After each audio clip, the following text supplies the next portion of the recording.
abajjonkezi okuva lwe balanga ekivulu kya saha batandikirawo tekigenda kufuna bantu era sente zammwe promota wali badde ozijjayo kubanga zigenda kufiirayo kati buli kintu kyonna ekikolebwa nga bakimanyi nti omuntu oyo alina akakwate ku Bobi Wine oba alina akakwate ku nkyukakyuka nga bwe bakola laare za Bobi Wine zonna zetulaba okubeera namungi w'omuntu batandikirawo okuvunza naye munnange okuswala anti bagamba a few moments later naye kansooke okubajjonkezi bano n'abamu babakubye obucupa ku stage abantu tebasaaga. Promota eyategese King Saha mbadde nsaba mu muntu agingire wano oba mushayalinge video eno paka lwe mutuukako. Sebo bw'oba tonnamalayo muyimbi kasente ke mwalaganye mbadde nsaba okwatemu kubanga nze nga bwe ndaba wano ebintu tebigenda kutambula bulungi. Twakowa ba promota okutukaabiri. Kaakati oyo byamugweredde ku mimwa ate nga waliwo ne mu road bano babeera ku radio nga bajjonkera abantu nga babalinze era tebaba lonzezza bakuba bucupa.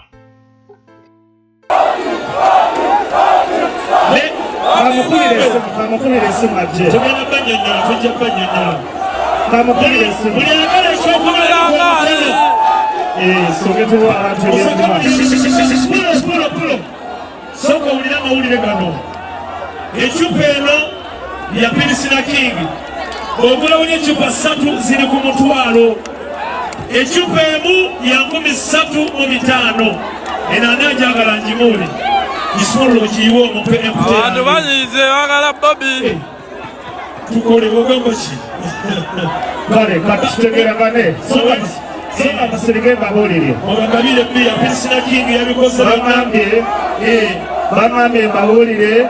Musaka musirike tuwe. Emulodi baya abantu bagala Bobby. Kanyanyole bano. Kale mpaya kayimba koyo kamuko kabasirike. Cheka yakayimba kamuko ka. Kakati olwo ebintu bimaze okutabuka abantu babuliza bibogera. Bawuza kimu Bobby bonna kati bano bone basawo bakobeya akayimba ka Bobi Wine okubakkakkanya nti kabakobeya akayimba ka Bobi Wine abantu bakkakkane nabo tebaganye bakawuliriza naye ate biki ebyabadde oluvannyuma era ne baddamu kwegamba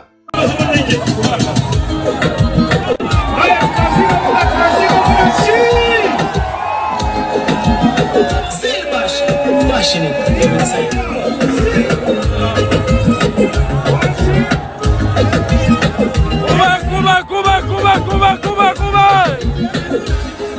Dame freestyle.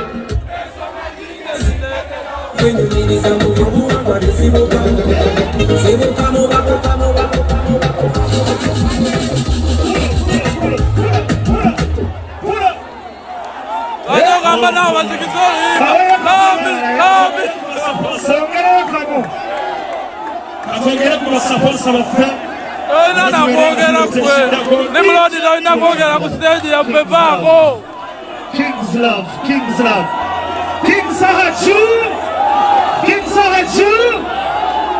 akamene tumira na bagaya Zambia furniture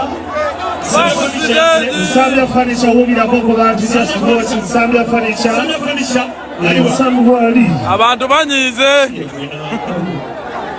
kakati betuddamu emabega nti kabadde lwabadde lweggulo of course abantu batandikiddewo okubeera nga besomba ogenda cricket over nga boolabaawo nti abantu babadde bajjudde dda nti abo bokaboka abali awo nga tugaseeko baakiro babadde bamala okuba nti ekivulu kumpi bakiggadde baana bawala abo be basinzoza okunsanyusa kubanga waliwo King Saha bwayimbya nti yadde akamwanye kaaliwo kati bano bazze n'obuti okuli emmwanyi bwe baakutudde ku miti gy'emmwanyi akulira emmwanyi era nga bano n'enkoofiira ez'enkyukakyuka bazirina butereevu baana bawala bwe batyo okugamba nga beetegese nnyo ewatali kubuusabuusa kwonna nga banekedde watali kubuusabuusa kwonna kale abantu babadde beetegese era babaddeyo mu bungi nti omuntu kati batandika okubeera nga abajjonkezi batandika okubeera nga balaga ebifaananyi ng'ekisaawe ekikalu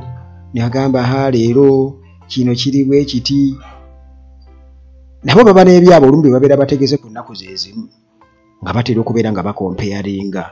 Naye muganda wange bwe twogera ku King Saha ne bwakuba Namboole ne bwateeka Namboole ajjula, Bobi Wine teyabaddeyo era King Saha yakyogeddeko. Naye munnange nga bw'olaba nti abantu babadde bajjudde dda mu kisaawe nti newankubadde nga Bobi Wine goyinza okugamba nti kati waliwo ajja okugamba nti babadde baze kulaba Bobi Wine, kati waliwo omugwe nalabye agamba nti King Saha ekivulu kimusazi, abantu tebaze babadde basaamusaamu bu tebaweze nga bwe bandiweze. Naye ffe munnange amaaso ge gatubuulira ki ekigenda mu maaso oba ki ekibaddewo. Kyekituufu nti abantu babaddeyo era baabooze ewatali kubuusabuusa, kuba kati awo gwe ebifaananyi by'olaba ebyo obudde bwabadde bukyali ebyaddala. Abali wabweru nga bali wabweru bangi nnyo, kati ate era nga abantu banyuse kutandikira mu ssaawa 2 abantu batandika okubeera nga beeyowa. Kati Bobi Wine ali Kampala era yakomyewo. Era yatuuse bulungi nnyo Emagere, era ng'olaba batabani be baabo okuli Ssuubi nga bagezaako okubeera nga bamuwa masaaji ku bigere, bamuggyamu engatto, dadi kulikayo. Kale yakomyewo, naye ndowooza yabadde tasobola ate kutindiga genda ku create ovo ekintu kyotayinza kumunenyeza. Naye nga entebe ye yabaddeyo nti singa yabadde katugeze aba atuuse mu budde yabadde asobola okubeerayo, naye tekyasobose. Era yandibadde abeerayo ku show ya mukwano gwe naye tekyasobose. Naye abantu tekyabalobedde kubeera nga munnange meseji y'enkyukakyuka bagitwalira ddala mu maaso. King Saha yabakubye ennyimba eza Lucky Dube yaziyimbidde ddala paka munnange gye bwazibidde eyo.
People